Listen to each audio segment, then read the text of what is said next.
Shalom. Mari dalam mulai ibadah kita pada sore hari ini, kita satu dalam doa. Bapa, kami mengucap syukur, terima kasih Tuhan buat segala kebaikan dalam hidup kami ya Bapa. Terima kasih Kau telah jagai kami sepanjang hari ini Tuhan. Kami boleh ada di tempat ini itu hanya karena kebaikan-Mu saja dalam kehidupan kami. Terima kasih Yesus. Terima kasih kami punya kesempatan untuk datang ke tempat ini, menyatukan hati kami, bersama-sama memuji dan memuliakan nama-Mu. Urapi setiap kami Tuhan, jamalah setiap hati kami Bapa, yang mau tinggalkan persoalan hidup kami sejenak. Kami mau lebih fokus lagi untuk menyembah-Mu ya Bapa. Terima kasih Tuhan Yesus, kami siap menyembah-Mu dan memuliakan-Mu. Haleluya.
Hampir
kami bersyukur Tuhan seperti itu. Engkau adalah perisai dalam kehidupan kami Tuhan. Kami membutuhkan lebih dari nafas kami Yesus. Terima kasih Tuhan.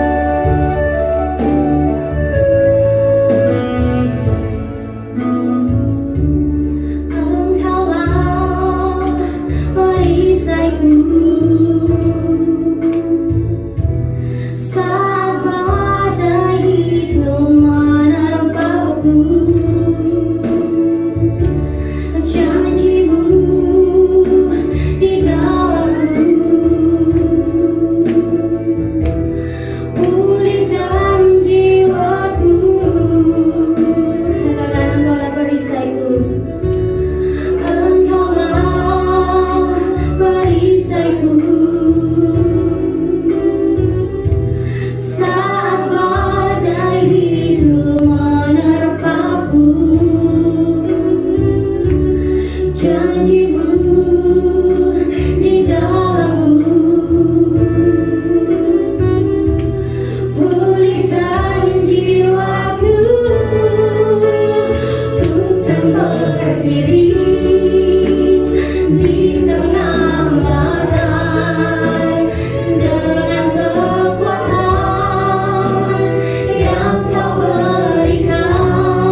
Mari kita siapkan hati kita. Sebenarnya kita akan mendengarkan kebenaran firman Tuhan. Terima kasih Tuhan, terima kasih Yesus. Terima kasih kami boleh ada kesempatan untuk mendengarkan kebenaran firman-Mu ya Bapa.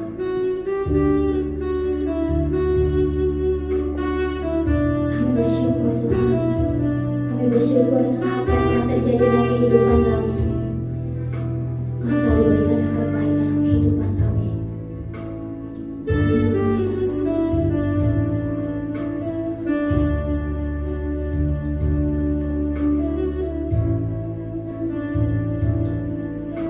Hidupmu berharga bagi Allah. Tiada yang tak berkenan di hadapannya. Dia ciptakan kau seturut gambarnya. Sungguh terlalu indah kau bagi Dia. Dia berikan kasih-Nya bagi kita. Dia telah relakan segala-galanya. Dia disalib untuk tebus dosa kita.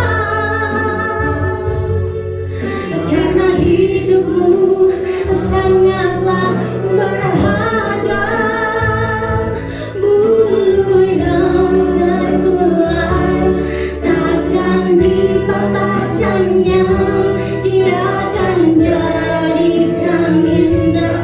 Sungguh lebih berharga sumber yang telah pudar. Takkan dipadamkannya. Dia akan jadikan terang untuk kemuliaan-Nya.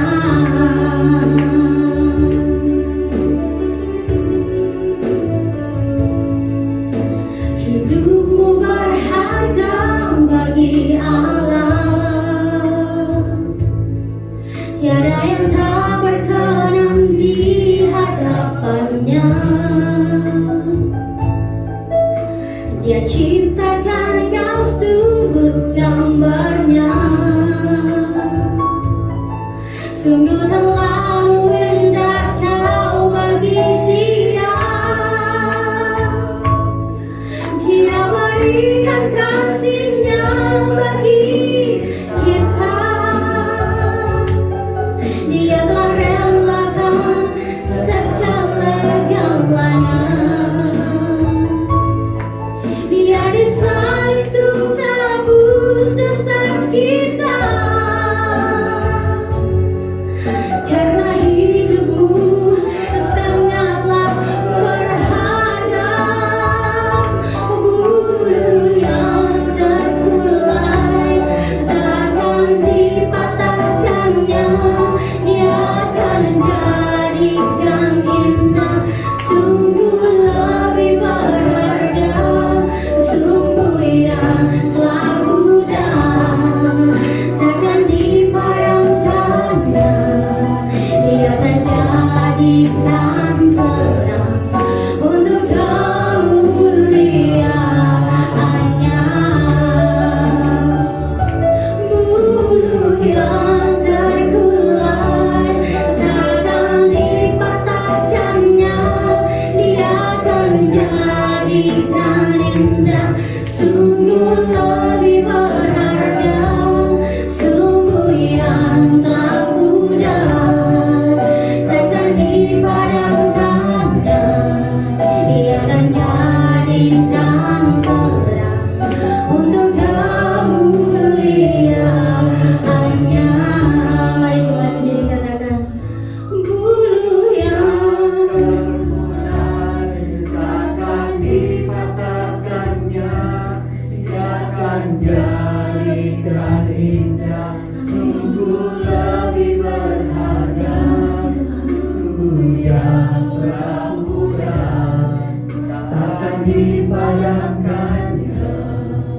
Dia akan jadikan terang untuk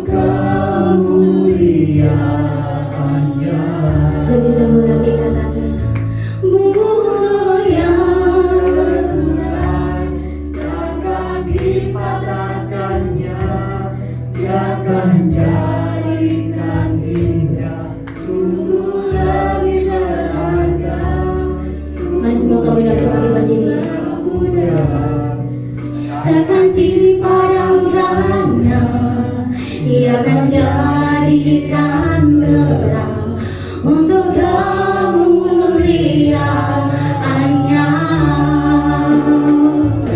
Bulu yang terkulai takkan dipatahkannya, dia akan jadikan indah, sungguh lebih berharga, sungguh yang telah pudar. Takkan dipadamkannya, dia akan jadikan terang untuk kemuliaannya.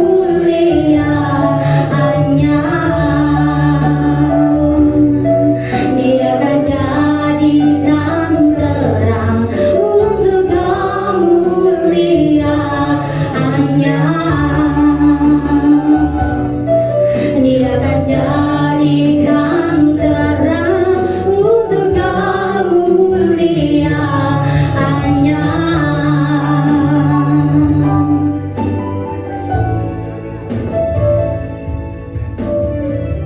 Terima kasih Bapa. Kami berharga karena ada Tuhan dalam hidup kami. Sampai hari ini Tuhan, apa yang Tuhan lakukan bagi kami tahu Bapa, kami boleh ada karena Tuhan rindu untuk menyatakan kemuliaan-Nya lewat hidup kami. Terima kasih Tuhan untuk penyertaan Tuhan.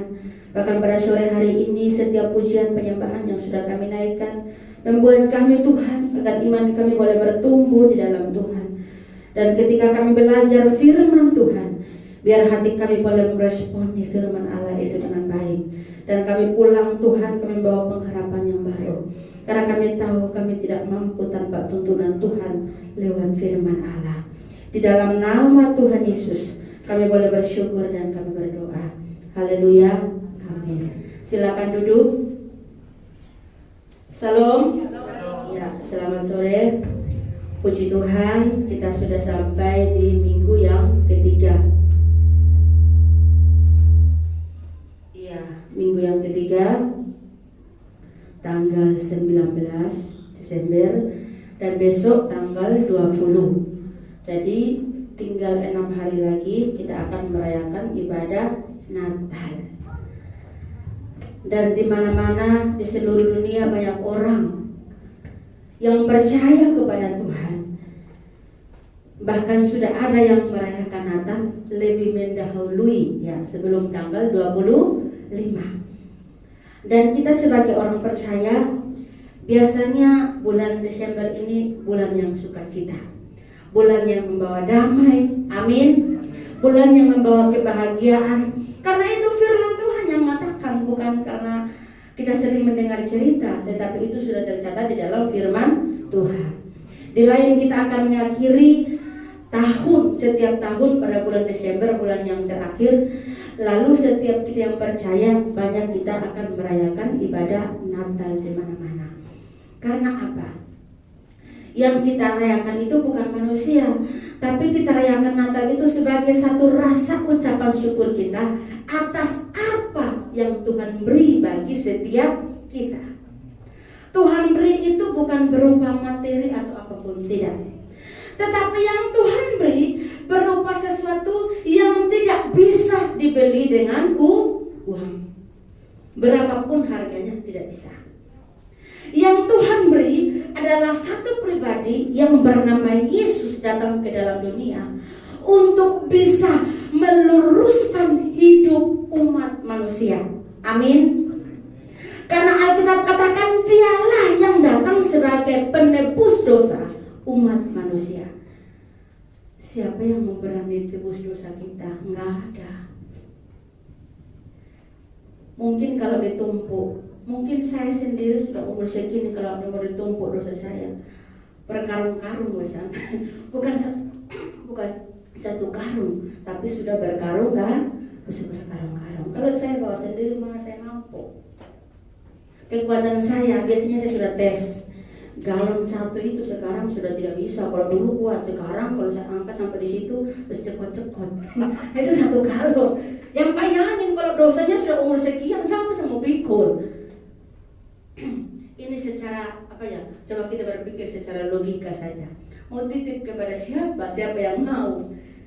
Kalau titip uang mau, kalau titip dosa siapa yang mau? Saya mau kalau titip uang, kalau dosa mau, enggak enak, berat. Ya. Makanya kadang-kadang kita ketemu sama setiap orang yang kadang-kadang sudah percaya, kelihatannya itu enggak berdaya, kelihatannya itu dia itu enggak bisa menjalani karena apa? Ada dosa yang dipikulnya. Makanya Tuhan datang mau pikul itu. Kita mau enggak lepaskan itu kepada Tuhan? Dan satu hal yang Tuhan lukiskan ketika datang ke dalam dunia ini, Tuhan membawa satu cahaya sebagai lambang terang. Amin. Kita ini butuh terang. Coba kalau lampu mati, bingung. Mungkin tembok ini dikira jalan, kedor gitu di kepala ya. Kita butuh terang. Amin. Coba kalau lampu gelap ke kamar mandi, mungkin naik ke lantai 4, bukan di situ, ya. Jangankan malam, siang-siang pun bisa gelap kalau nggak ada terang.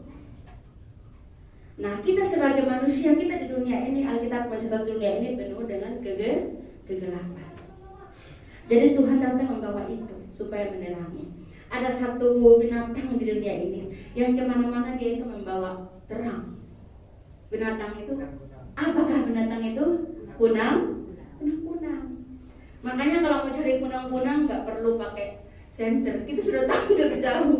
Ya, nah, kita pun seperti itu. Amin. Kemana-mana itu kita membawa kemuliaan Tuhan yang penuh dengan terang itu. Tuhan tahu. Makanya penyertaan Tuhan itu sempurna. Saya kemarin berpikir seperti ini. Bapak Ibu, kedatangan Tuhan itu mau dipikir itu capek enggak? Capek loh. Coba naik pesawat dari sini ke Jakarta, turun capek enggak? Capek. Bayangin Tuhan nggak tahu dari mana, dari surga itu loh, bisa diukur nggak bisa. Bisa datang ke dalam dunia ini. Saya percaya perjalanan itu nggak gampang. Kalau Bapak Ibu yang pernah keluar pulau kemana bisa naik pesawat bisa merasakan. Sampai sana capek kan? Capek. Saya membayangkan Tuhan dari tempat yang sejauh di sana di surga datang ke dunia ini. Sudah banyak yang dilewati olehnya. Seandainya Tuhan naik pesawat, Tuhan takut. Benar enggak? Seandainya Tuhan mungkin seperti saya, ngapain saya jauh-jauh ke sana? Kalau mau dipikir secara logika, bayangin Tuhan buat itu buat saya dan Bapak Ibu. Amin. Perjalanan yang panjang loh, gak gampang. Makanya kita sebagai orang percaya, ketika kita merayakan Natal, kita tahu Tuhan sudah berkorban. Kita pun juga harus mau berkorban. Biasanya kalau orang berkorban itu harus rela. Saya dulu belum kenal Tuhan itu punya sifat yang pelit. Kalau saya punya makanan yang saya suka, saya sembunyikan karena saya suka. Tapi setelah saya kenal Tuhan berbeda. Bahkan yang saya suka pun bisa saya kasih. Amin. Nah, itu harus berbeda. Jangan sampai di dahulu sekarang pancet air. Ya, tetap sama. Dahulu sampai sekarang tidak pernah berubah. Dulunya hidup dalam gelap, sampai hari ini masih di gelap. Bayangin, kalau mau ngomong secara ini, terus terangnya itu pernah nggak masuk nggak di dalam hidupnya? Ada orang yang katakan setiap Natal terang, makanya kalau Natal itu dihias dengan begitu megah. Bahkan ada begitu banyak orang keluarkan uang begitu banyak untuk bisa melambangkan bahkan melukiskan terang yang Tuhan bawa. Itu di dunia. Tetapi di dalam firman Tuhan yang diungkapkan, terang itu tidak bisa diungkapkan. Alkitab mencatat waktu Tuhan lahir, terang itu menyinari tempat itu.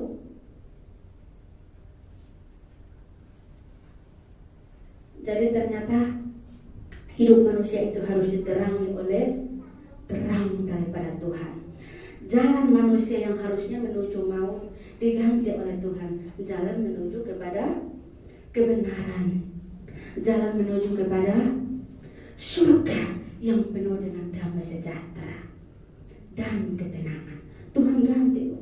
Mestinya kita jalan di jalan yang gelap. Yang tadi saya ngomong, jalan gelap, jalan yang berliku penuh dengan kerikil, kita terluka. Bahkan kita tak berdaya, kita jatuh. Dan saya percaya bahwa mungkin Natal tahun ini ada satu peristiwa yang Tuhan lakukan buat saya, Bapak Ibu, amin. Tidak tahu apa, pasti kita alami sendiri. Kadang-kadang biasa peristiwa Natal ada begitu banyak momen. Banyak sukacita, banyak lambang sukacita, bersalam-salaman. Ada yang salamnya begitu baik, karena saking merayakan Natal bersalam-salaman sampai ada yang cuma ujung saja. Tidak tahu ada apa. Ya. Kadang-kadang juga bukan hanya salaman, waktu salaman mukanya ke lain, matanya ke lain gitu. Salamannya gini, tak ngerti ada apa. Tetapi yang Tuhan bawa tidak seperti itu. Saya mau katakan, Tuhan datang tidak pernah membawa kasih yang pura-pura. Amin. Tuhan datang tidak pernah membawa cinta yang pura-pura, tidak. Yang penuh dengan kepalsuan, tidak. Cinta Tuhan itu tulus dan murni. Waktu kita merayakan Natal, satu kekuatan besar bagi kita semua. Ketika kita merayakan Natal, apa yang harus kita lakukan? Apa yang harus kita responi tentang perbuatan Tuhan yang dahsyat dan ajaib yang tidak bisa kita rangkaikan dengan kata-kata. Kita akan melihat firman Tuhan dalam Yesaya pasalnya yang ke-9, ayatnya yang pertama sampai ayatnya yang ke-6. Saya akan bacakan bagi kita Yesaya pasalnya yang ke-9. Ya, ayatnya yang pertama sampai ayatnya yang ke-6. Demikian firman Tuhan. Bangsa yang berjalan di dalam kegelapan telah melihat terang yang besar. Mereka yang diam di negeri kekelaman, atasnya terang telah bersinar. Engkau telah menimbulkan banyak sorak-sorai dan sukacita yang besar. Mereka telah bersukacita di hadapanmu, seperti sukacita di waktu panen, seperti orang bersorak-sorak di waktu membagi-bagi jarahan. Sebab kuk yang menekannya dan gandar yang di atas bahunya, serta tongkat sepenindas telah kau patahkan, seperti pada hari kekalahan Midian. Sebab setiap sepatu tentara yang berderak-derak dan setiap jubah yang berlumuran darah akan menjadi umpan api. Sebab seorang anak telah lahir untuk kita, seorang putra telah diberikan untuk kita. Lambang pemerintahan ada di atas bahunya, dan namanya disebutkan orang penasehat ajaib, Allah yang perkasa, Bapa yang kekal, Raja damai. Besar kekuasaannya, dan damai sejahtera tidak akan berkesudahan di atas takhta Daud dan di dalam kerajaannya. Karena ia mendasarkan dan mengokohkannya dengan keadilan dan kebenaran dari sekarang sampai selama-lamanya. Kecemburuan Tuhan semesta alam akan melakukan hal ini. Amin. Kalau kita melihat konteks firman Tuhan, jangan pernah terlepas dari ayat-ayat sebelumnya. Makanya saya melihat di sini ayat sebelumnya itu sebetulnya konteks ini sambungan daripada pasal yang ke-8 ayat yang terakhir, ayat 23. Di sana dikatakan demikian, kelahiran raja damai. Tetapi tidak selamanya akan ada kesuraman untuk negeri yang terhimpit itu. Kalau dahulu Tuhan merendahkan tanah Sibulon dan tanah Naftali, maka di kemudian hari ia akan memuliakan jalan ke laut, daerah seberang sungai Yordan, wilayah bangsa-bangsa lain. Amin untuk firman Tuhan. Waktu kita mendengar dan kita belajar firman Tuhan, di sana dikatakan setelah kegelapan melewati, maka terang itu akan terbit. Amin. Setelah kegelapan itu ada, Tuhan datang membawa terang, menggeser kegelapan itu. Tetapi sayang, kita yang sudah di dalam Tuhan, saya sendiri, kita sudah di dalam Tuhan, kita suka ngintip-ngintip di gelap. Benar?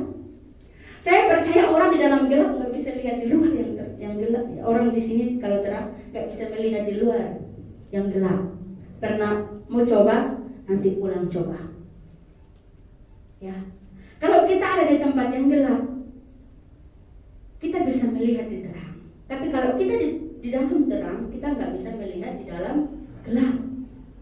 Tetapi ada begitu banyak orang sudah di dalam terang masih suka ngintip yang di gelap ini loh. Saya percaya pasti cara lihatnya berbeda. Nggak mungkin kan gini, pasti gini. Benar? Pasti cara lihatnya berbeda, nggak normal gitu loh. Waktu saya tahu itu Tuhan, jangan sampai mata saya seperti itu. Amin. Amin ya.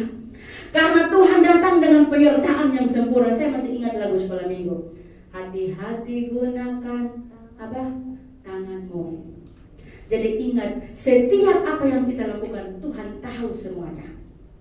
Kalau Dia datang membawa terang, saya percaya kita nggak akan pernah bermain-main dalam gelap, karena Tuhan itu sebagai center, Dia tahu. Jangan bilang di sini Tuhan nggak lihat kok, nggak ada yang tahu kok. Tidak, Tuhan tahu. Dan ketika Tuhan datang ke dalam dunia, Dia menggeser gelap itu supaya kita semua yang percaya kepada Tuhan, kita ada di dalam terang itu. Sebetulnya waktu Tuhan datang, ayat yang kita baca itu belum terjadi. Itu masih nubuatan. Kenapa Tuhan sampai menubuatkan seperti itu? Karena ternyata waktu itu bangsa Yehuda mereka mengalami penindasan dari bangsa Asyur. Padahal sebelumnya mereka persahabatan yang akur, sahabat yang baik. Tetapi raja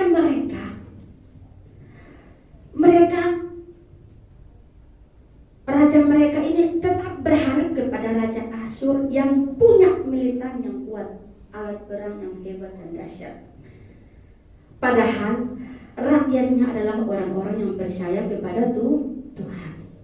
Sedangkan Asyur ini orang yang tidak percaya kepada Tuhan, mereka percaya kepada berhala-berhala. Makanya kalau Bapak Ibu lihat ayat yang terakhir dari ayat yang ke-6 ini, kecemburuan Tuhan semesta alam. Ingat, Tuhan itu cemburu. Jangan bermain-main dalam gelap. Amin. Kalau manusia yang cemburu kita masih bisa, tapi kalau Tuhan yang cemburu, Tuhan akan melakukan. Karena kata firman Tuhan, kecemburuan Tuhan melakukan semuanya itu. Dan ketika mereka ada di bawah atau di bawah kekuasaan penindasan yang dilakukan oleh Asyur, yang dulunya mereka itu sangat akrab, keakraban mereka mau dikatakan sangat dalam. Biasanya kalau kita disakiti orang yang sebagai sahabat atau dekat, sakit yang lebih sakit daripada yang terbayangkan. Tidak terbilang ya kekuatannya itu sampai di mana. Kadang-kadang orang yang dianggap sahabat, teman, lebih menyakiti lebih daripada yang jauh. Benar? Benar, itu yang dialami oleh Yehuda. Saya percaya di dalam keadaan seperti itu, bukan hanya berada dalam situasi bahaya, tetapi berada dalam situasi kritis. Biasanya kalau sudah kritis, baru kita mulai ingat siapa? Ingat Tuhan. Masa tunggu kritis deh, baru ingat Tuhan? Mestinya nggak usah. Masih kita melakukan kesalahan, mestinya kita cepat sadar, nggak usah tunggu sampai kritis. Di dalam keadaan seperti itu mereka sedih, mereka kacau, bahkan gelap, gelisah, putus asa. Disitulah Tuhan berbuat kepada mereka. Dikatakan apa di sana? Ayat yang pertama, bangsa yang berjalan di dalam kegelapan telah melihat terang yang besar. Bayangkan kalau pemimpinnya hidup dalam kegelapan, bagaimana rakyatnya yang tidak lain adalah umat Tuhan. Ngeri loh Bapak Ibu kalau saya melihat sejarah. Kenapa sampai Tuhan menjanjikan Sang Juru Selamat kepada mereka? Karena keadaan mereka sangat ngeri, mau dibilang. Pertama mereka sudah tindas, sudah kritis, bukannya cari Tuhan malah menjauh. percaya kepada Allah-Allah lain. Bisa dibayangkan bagaimana keadaan mereka. Tidak ada harapan. Makanya ada satu gereja bernama Masa Depan Cerah. Masa depan kita itu cerah. Amin. Kalau hari ini kita berada tertindas, jangan pernah mundur, jangan menyerah. Ada penyertaan Tuhan, masih ada harapan. Tuhan masih begitu banyak punya cara untuk bisa menolong saya dan Bapak Ibu.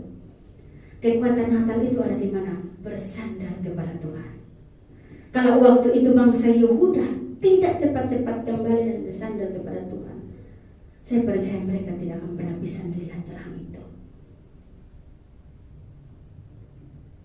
Kalau Tuhan sudah memberikan terang yang sesungguhnya ke dalam dunia ini,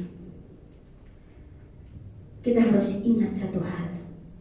Mereka berpaling daripada Tuhan, tapi ingat Tuhan tidak pernah berpaling daripada kita. Amin. Sekalipun kita berbuat jahat. Itu satu hal yang saya ingin tanamkan.